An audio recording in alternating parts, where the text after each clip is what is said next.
4 years ago, you won your first election, and you assumed the role of mayor. What was the area of city government where you had the biggest learning curve?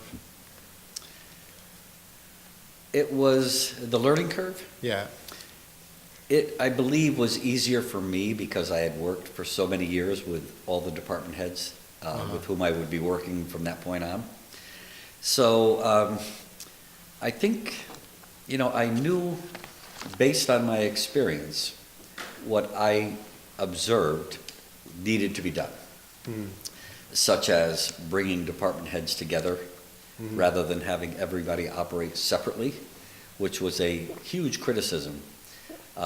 In my 17 years as police chief, actually under the last 8 years before I ran for mayor, I think I had only attended maybe 3 department head meetings. So I knew right away that we had to have more department head meetings, so we scheduled them once a month where everybody would bring to the table issues that they were facing, projects on which they were working, so that everybody would be aware of what was going on in the city of Norwalk. And it worked out well because we had a lot of people that would talk across the table. Oh, I can help you with that. And before that, it wasn't happening. So the learning curve, I think, for me was a little bit easier than it might have been for somebody coming in cold. I think even going to common council meetings, it wasn't difficult for me to run a meeting with the proper procedures because I'd gone to a lot of common council meetings. So I'm not sure if there was a significant learning curve. I think maybe the biggest one was the budget process. Prior to that, I was just working on the police department's budget, which at that time was about 17 or 18 million dollars. Now I've been thrust into a situation where I had to review other people's budgets and figure out, how we can keep the budget as low as possible, but still give them what they needed to do their job. So working the budget was probably the biggest learning curve that I had. Because I had worked on the city budget in the past, or my budget, it wasn't that much of a leap to move on to looking at other people's budgets. What's your proudest accomplishment from your time as mayor? Oh boy. I think one of them, because I believe we've done a lot, my proudest accomplishment, I think, is bringing the Board of Education to the table and working closely with the city. Prior to that, it was an adversarial situation, or not necessarily adversarial, but it was always, maybe a lack of trust or a lack of confidence because they didn't work closely together. We tried to change that. We tried to show them that we wanted to work with the Board of Education. We wanted to help them fund their school system. We wanted to make our school system the best that we possibly can. So that is one thing that I think I was very proud of. I'm a kind of a consensus building person. I don't like adversary. I don't like people, I don't like divisiveness. I don't like people not working together. I think we all have a purpose. We all have a team. And so building a team approach, bringing people to the table, the Board of Education and the city working together, my department head meetings, going out into the community for my mayor's night out, meeting people and listening to what they have to say, being accessible, but also keeping taxes as low as we possibly can. We've tried to keep our tax mill rate low, and I believe historically we've had the lowest mill rate increases in the last 10, 12, 15 years. And I'm proud of that accomplishment.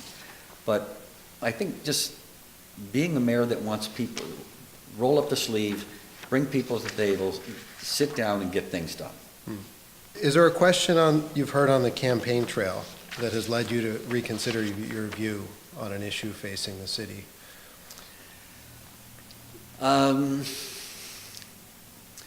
The thing that people seem to be most concerned with are the number of apartments being built and the effect on our infrastructure.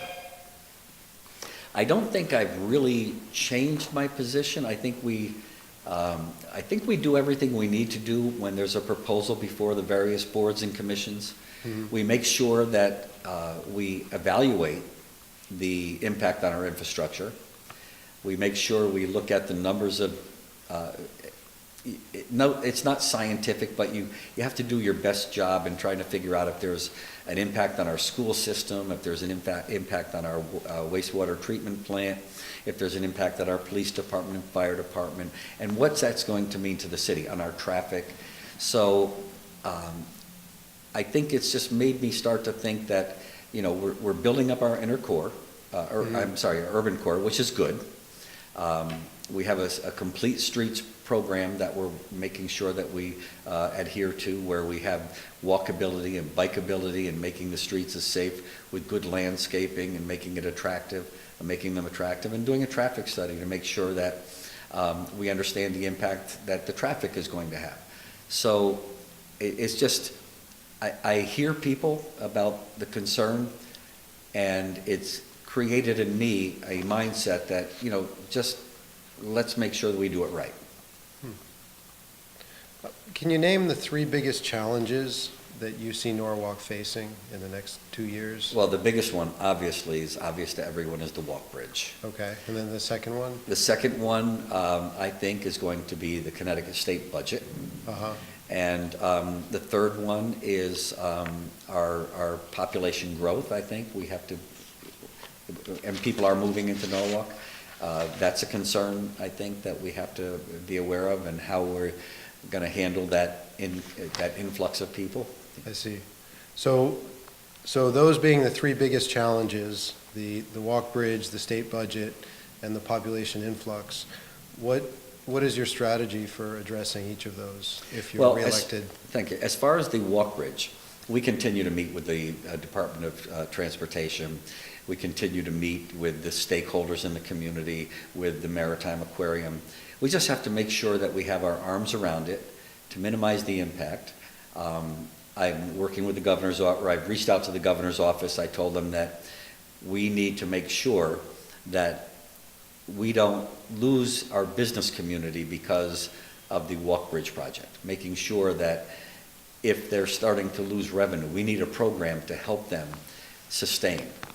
The other thing is the walk bridge project is taking some properties by eminent domain permanently, and some with temporary easements, and some just during the duration of the project. Now, we know that the state of Connecticut does not pay property tax. So if they take a permanent easement or a permanent eminent domain taking of a piece of property, that's going to bring our tax base down. We have to make sure that we remain whole. So that's one thing right there. But making sure that this is done properly, making sure that we're fairly compensated, making sure that we get the minimal impact on the city of Norwalk. Follow up on that, because one of your opponents on Thursday held a press conference, and she stated that the city needs more compensation from the state for the disruption and the destruction also arising from that project. She said a $2.5 million fence for the Lockwood Mansion, Matthews Mansion, is nice, but not enough. Do you agree with that? I don't know where she gets it. That's the only thing we're looking for. It's very nice at a time during a campaign with lack of information to be able to come out and say, we should get this, we should get that. I mean, if I was running and I hadn't been at all these meetings, and I was running against an opponent, an incumbent, I would say we need $50 million, $80 million from the state of Connecticut. The fact of the matter is, the state of Connecticut is having a difficult time with their budget.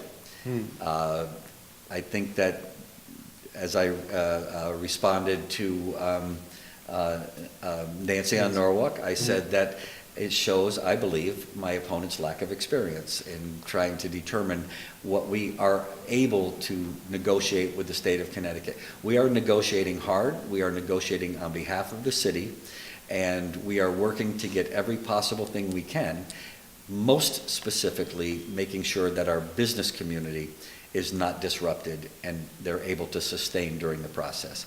And we believe that in the final with the final product and the final analysis, we believe we're going to come out okay. Can you tell us some examples of things that you would like the state to do for Norwalk that they haven't yet agreed to? Well, it's not that they haven't yet agreed. Everything's still in the negotiation stage. We're looking at a new wharf for the boats at the Maritime Aquarium and the Seaport Association. We're looking for a boathouse down in that area. We're looking for the sustainability to make our businesses whole. And we're looking, we've had a lot of different things on the table. So right now, nothing is off the table. Everything is on. So that's the walk bridge. The other two issues you mentioned were the state budget and, help me. The state, The walk bridge, the state budget, and our influx of Influx, Yeah, right, right. increase in population. the state budget is going to impact Norwalk and other communities if they reduce our revenue from the state. You know, we have never gotten the full amount of money that we should be getting for the for our educational cost sharing.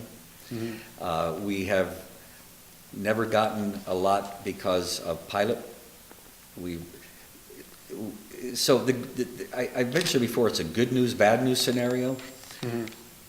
The good news is, or the bad news is, we don't get much revenue. We don't receive much revenue from the state of Connecticut. The good news is, we don't receive much revenue from the state of Connecticut. Right. Because when they start cutting the revenue, we end up with less of a cut than some other places may end up with. So we're able to navigate through it perhaps a little more easily than somebody else can. But it still is going to hurt. If we get reductions in our state revenue, then we only have two choices. We can increase taxes, or we can reduce services and cut staffing and so forth. Neither one of those is a good option. But I believe that we'll be able to navigate through this more easily than a lot of perhaps other communities who get more revenue from the state. And I know one of my opponents said that since he's been up in Hartford, we've gotten more money each year at our educational cost sharing. I think it's time for a fact check. And the third challenge that you mentioned was the population influx. Yeah, people are moving to Norwalk, and it's not a bad thing. And they're investing in our community, they're working here. But we have to not, there's no way you're going to manage it, but we have to look at our population increase, determine again how that's going to affect our city services, how we're going to have to expand, what impact it's going to have on our schools, how many young people are moving in, what kinds of services they're going to need. So it's a constant dynamic kind of a process where you have to look at every possible thing that can happen and evaluate all those kinds of things I just mentioned. In 2013, in your first campaign, you expressed concerns about Norwalk's planning and zoning process. Briefly, how would you summarize the changes that you've made in the time that you've been mayor? Well, again, the biggest thing, I've tried to make appointments of people that understand the planning and zoning process, people with experience. The other thing is that every Thursday afternoon, we used to, the planning and zoning director is a staff person for planning and zoning. And the redevelopment agency works with planning and zoning, and my Department of Public Works and my corporation council. Again, before I came into office, planning and zoning pretty much didn't even speak to each other. They were, again, separate, and nobody talked to each other. They didn't talk about different projects. They didn't go through a lot of processes. So now every Thursday afternoon at 3 o'clock, I have a meeting with my planning and zoning director, my redevelopment director, my corporation counsel, my mayoral assistant, my DPW director, and we sit and we look at the projects that are on the board and what's happening with this project, what's happening with that project. So we're in discussion, we're talking. Also, again, we're also we're going to be doing, we're in the process of doing online permitting to make the process navigate easier.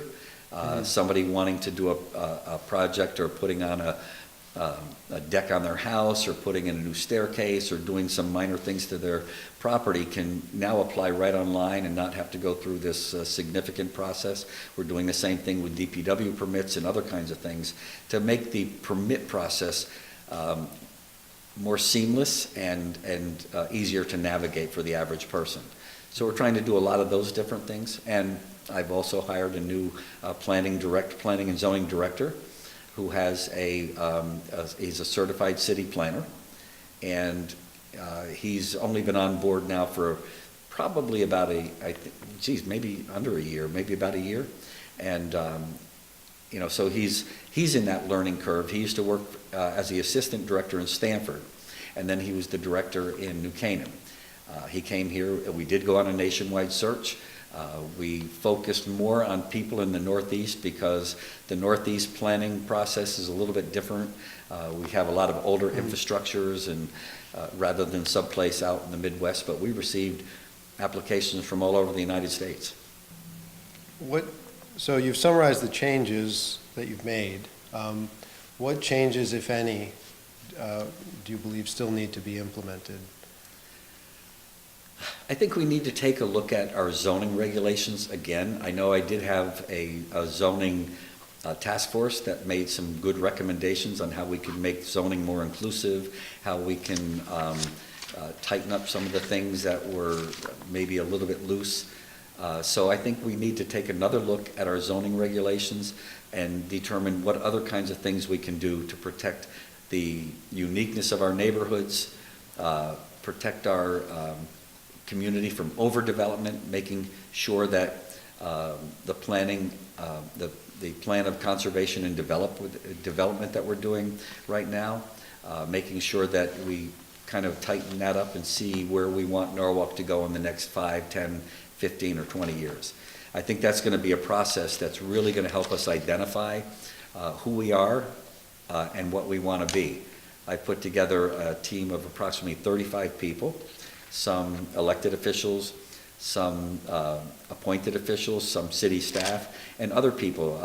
The Coalition of Norwalk Neighborhoods has 2 representatives on it, and we're going to be holding a lot of public meetings, going into the neighborhoods, bringing people together and saying to them, what would you like to see in our plan of conservation and development? One of the things I think that we've been really remiss on is moving into a green community kind of environment, how we can find alternative energies and how we can become a greener community, more sustainable energies. So that's one of the things I think is really lacking. Also looking at maybe focusing more on our urban core in the POCD, and then on the neighborhoods, how we can allow neighborhoods to maintain their character and quality of life. Around several controversial development proposals, we have heard opponents say that this proposal is not consistent with the plan of conservation and development. And developers have responded that the plan of conservation and development is advisory only. In other words, it doesn't have the power to stop a development proposal that neighbors don't like. What's your view of that? When I first got into office and I looked at the POCD, it is obvious that it is advisory, but it should be followed. Mm-hmm. I know that the Planning Commission would look at any project coming up and seeing if it's a capital project. I'm not so sure they were as diligent as looking at any private projects that were being built, but any capital project from the city, we would try to identify. In fact, we've implemented that, putting it right on to the capital request. Where in the POCD does this fit? I think the last POCD, I think they did all they could possibly do. I just don't think it was as effective and as guiding as it could be. So I think the important thing is to make sure that in the new POCD that we have priorities, accountabilities, timeframes, and monitor we should be picking that POCD up no less than every 6 months and sitting down and saying, okay, what are we doing? What have we done? And it needs to be a living, breathing document. It can't be something that we do and say, okay, that's it. We have to revisit it all the time because times change. We have to make sure that we're still going in the right direction, that the direction in which we're moving is the way that we should be going. So I think we just need to visit that like every 6 months or so. Now, we talk about, let's talk about the POCO development. That was put forth through the LDA back in 2003 or 2004. I know a lot of people now will come forward and say, it was a bad project from the beginning. My answer to that is, back in 2003 and 2004, it passed the money test. Citibank and other investors, with their risk managers, looked at that as a good, viable project that was going to breathe new life into the Wall Street area. So now that there was a problem with the owner being ill, other things that had taken place, now everybody comes out of the woodwork criticizing the project. But back then, the risk managers for Citibank and others, and quite frankly, we're still in discussion with Citibank and a potential developer. They're still interested in moving that forward and still interested in perhaps putting more money into it. So it's a project that is going to breathe new life into the Wall Street area. For the critics, I would say to them, what would you do?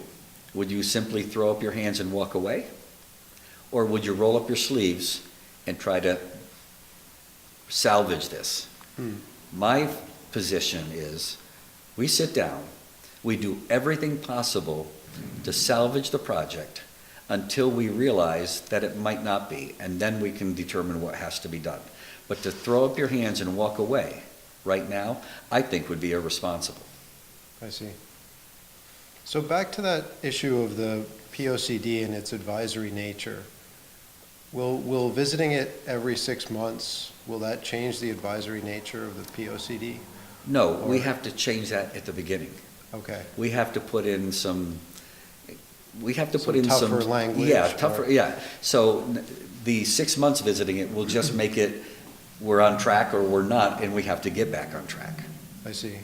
Okay. Back to that first mayoral campaign that you ran. You spoke then of the BJ's proposal for Main Avenue, and you talked about how it was emblematic of the problems that Norwalk has with respect to land use. Give or take 4 years later, that project was approved on Main Avenue.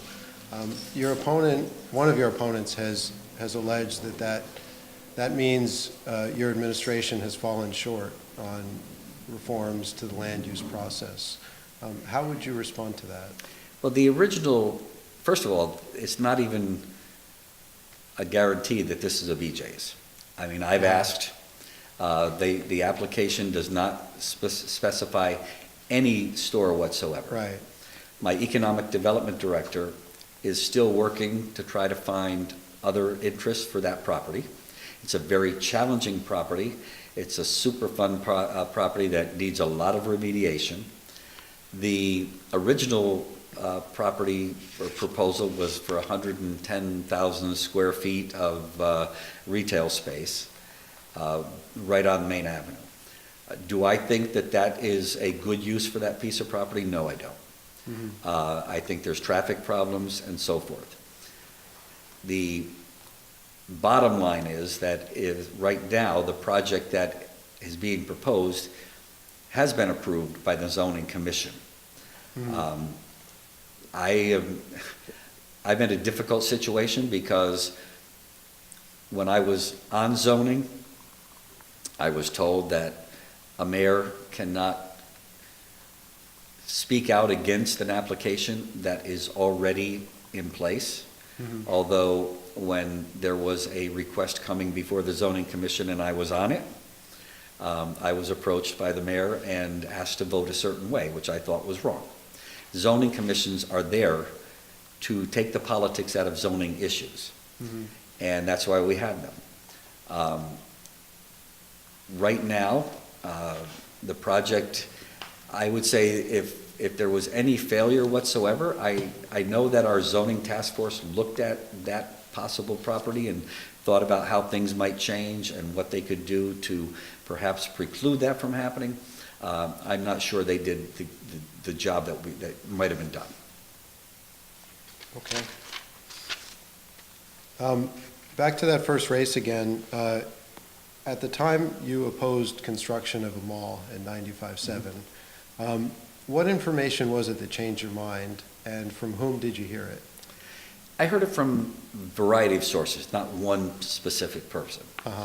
The property there remained vacant, in my recollection, probably 25 to 30 years. When the property was sold to GGP builds malls. That's all they build.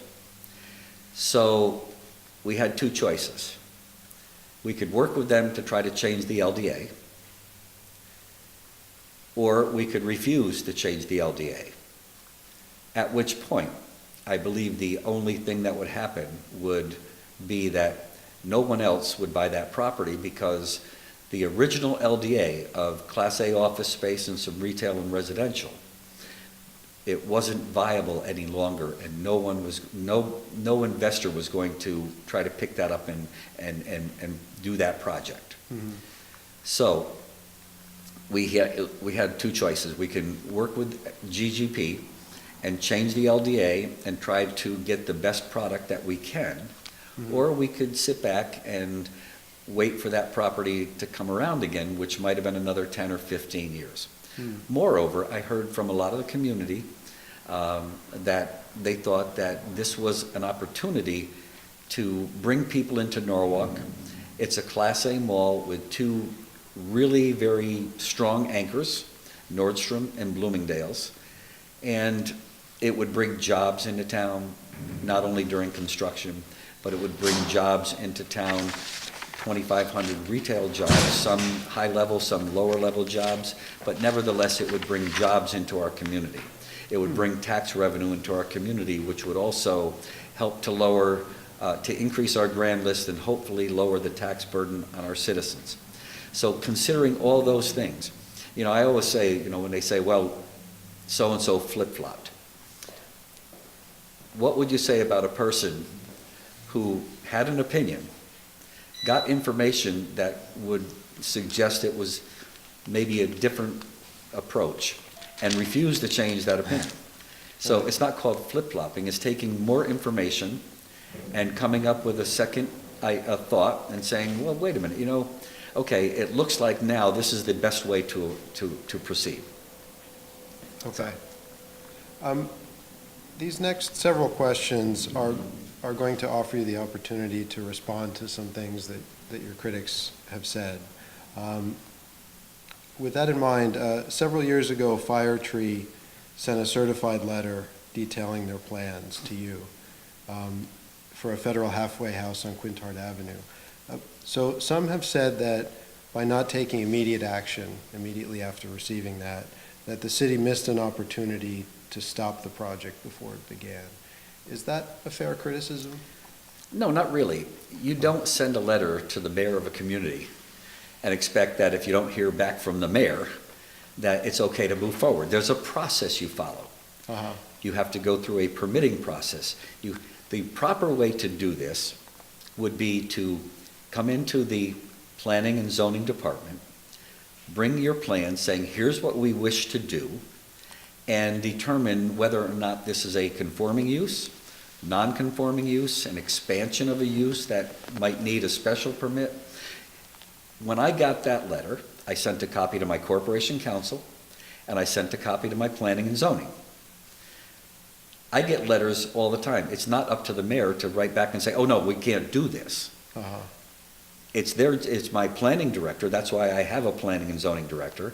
That's why I have a corporation counsel to look at this and wait for the fire tree or whomever to come in and say, okay, here's what we want to do, here's our plans. The letter was very vague. The letter just said they wanted to run a halfway house. Then later on, when I questioned them on it, because a halfway house in that area is not permitted, when I questioned them on it, they say, well, we're not a halfway house. One of the forms they put in said, fire tree pivot house, fire tree slant pivot house. They put a lot of misinformation forward. Mhm. The process that we have in place worked. They were denied at planning and zoning. They were denied by ZBA. Mhm. That's the process that we use, and it worked. So nothing would have, now if they wanted to come in and start working on that and trying to get all kinds of things to do, that's up to them. But they took the chance by putting this forward.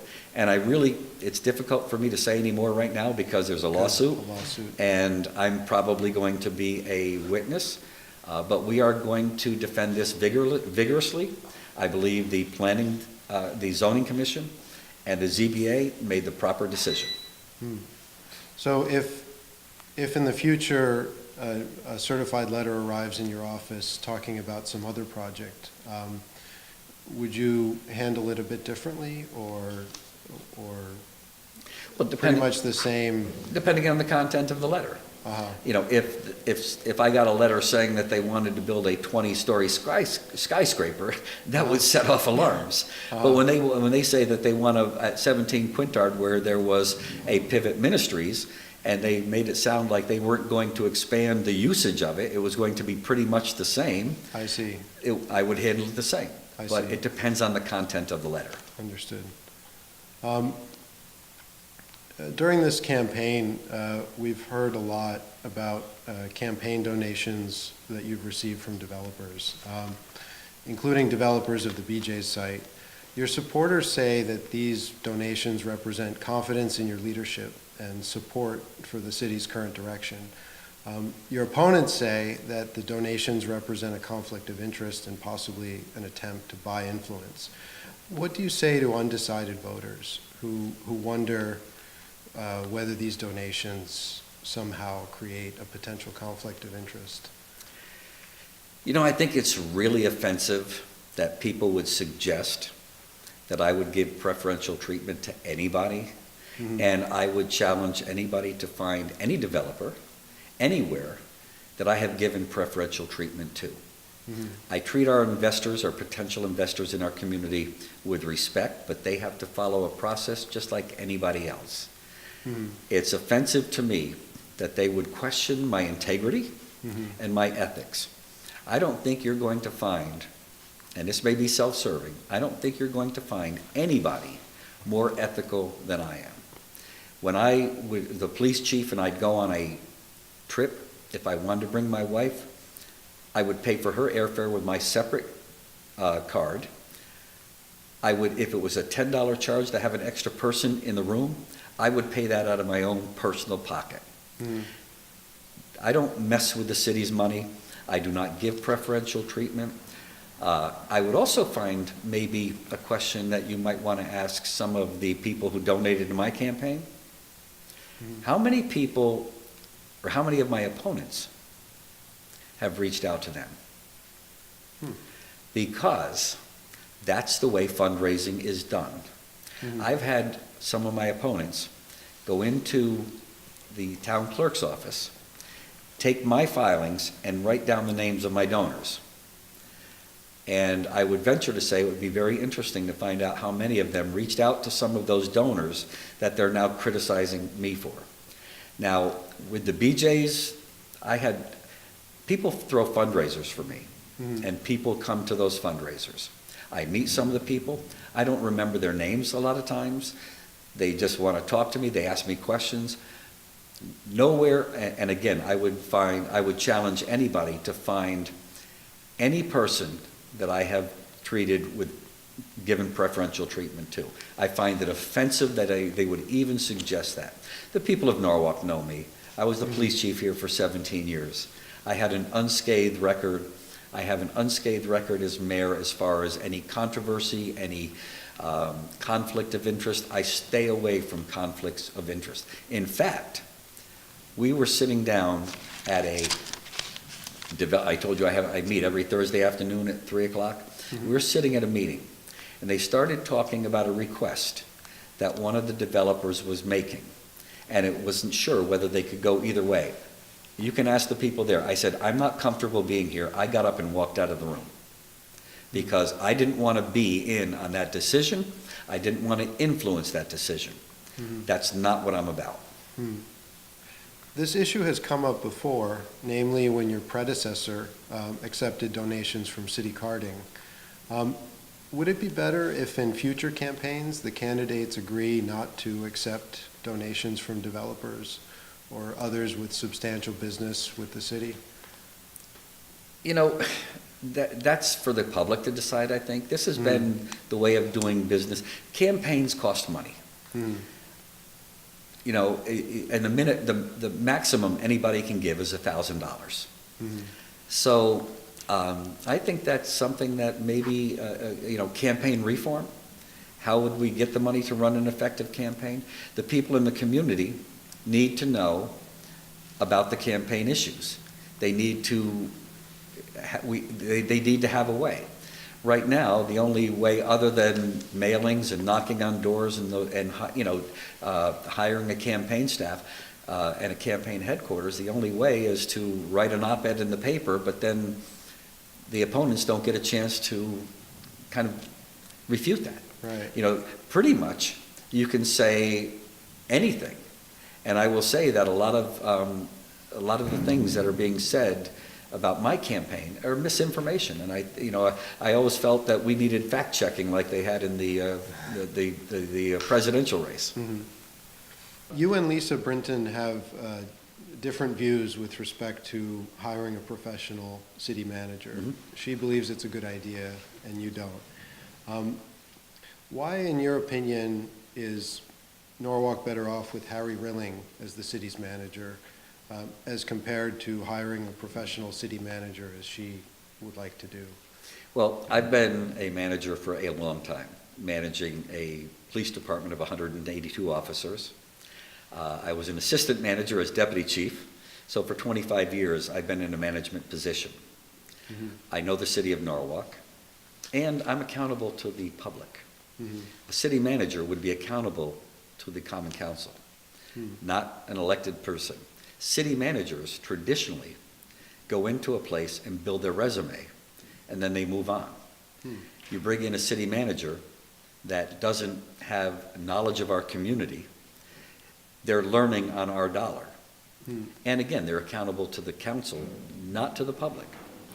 Now, she mentions that you need to have somebody in place to do a lot of the things that a city manager might do. And she refers to, I believe in one of her websites, a director of operations. I have what is the equivalent of a director of operations in my mayoral assistant. So I'm able to have all the things that need to be done checked upon and evaluated to see the progress on a regular basis. Who is that person? That's Leisha King. Okay. She has a law degree in the state of Connecticut. She has, she's certified in the bar in New York and Colorado, and she's the former deputy chief of staff in New Haven. She lives in Norwalk. She knows the community, and I'm able to say to her, okay, check on this project, check on that project, how's this one going? And she can go out and do those things because I have a span of control of about 17 or 18 department heads. That's a span of control that's really very difficult to manage. But again, a city manager comes in, builds the resume, and then moves on someplace else. Now, here's the thing about city manager. At the Common Council debate before, I think, the League of Women Voters, the council at large, virtually no support for a city manager. You have to have, in order to form a charter revision commission, you have to have a 2/3 majority of the council form the charter revision commission. When I brought that out, Lisa said, well, there's a way to get around that. If I don't have the support of the council, I can there's a petition process. My thought is, you're running on an independent line with no council people, except I think maybe Steve Sarasis might be on her line. And maybe Diane LaRochella. And I said, the first thing that you're going to do is go against your council and go against their wishes and petition a charter revision commission. And you have to build relationships with council people. You have to work with them. So the first thing you're going to do is, if they don't want a charter revision commission, you're going to go outside of their wishes and petition a charter revision commission. I don't think that's really leadership. I think that's, just doing what you think is right. We have someone who said, "I know more than the generals." Is that the kind of thing we're hearing here? What is your greatest strength as mayor, in your opinion? I think my greatest strength is I'm a consensus builder. I bring people to the table.